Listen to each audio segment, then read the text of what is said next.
Hello guys, welcome back to our channel. তোমরা সবাই কেমন আছো? আশা করি সবাই খুব ভালো আছো। রোজ রোজ এই কথাটা বলি, তোমরাও ভাবো একই কথা কেন বলে, কারণ আমাদেরও জানতে ইচ্ছা করে যে তোমরা কেমন আছো। যেমন তোমরা শোনো আমরা ভালো আছি, তেমন আমারও ভাল লাগে তোমরা কেমন আছো শুনতে। আমরা শুনতে পারি না, কিন্তু কমেন্টে প্লিজ একবার এসে লিখে দিও যে তোমরা কেমন আছো।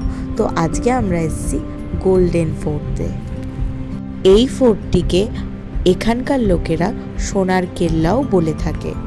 না, এই ফোর্টটার নাম গোল্ডেন ফোর্ট শুনে ভেবো না এটা সোনা দিয়ে তৈরি, কারণ এই ফোর্টটি যেহেতু ইয়েলো কালারের চুনা পাথর দিয়ে তৈরি করা, তাই একে সবাই গোল্ডেন ফোর্ট বলে।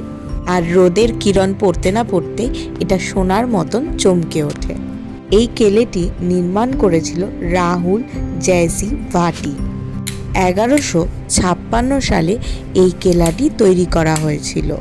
তো এখানে এই কেল্লাটির সম্বন্ধে বলতে বলতে এখানে আমার বাবার সাথে আমার নিনি একটু ইয়ার্কি মেরে চলে গেল। তারপরে যেটা বলছে একটু গাইডের মুখ থেকে তোমরা শুনে নাও। Yellow stand stone. ज़्यादा रुकना है। तो ये पहले यहाँ पे एक समुद्र था वर्षों बरस पहले। अच्छा, हाँ इसके अंदर नहीं पूरा जैसलमेर। जैसलमेर में समुंदर था। हाँ समुद्र सूख गया ना। अच्छा, समुद्र का जितना भी मिट्टी था बालू वो सैंड स्टोन में कन्वर्ट हो गया। ये बहुत सॉफ्ट रहता है, इजी वे टू कार्विंग। कैसा भी आप काम करना चाहो कर सकते हो। दूसरा ये पानी को सोख लेता है।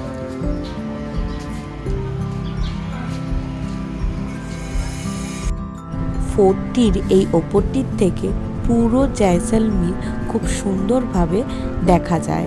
আর এই অস্ত্রটি যখন শত্রুপক্ষ হামলা করত তখন এই অস্ত্রটি যুদ্ধের জন্য ব্যবহার করত।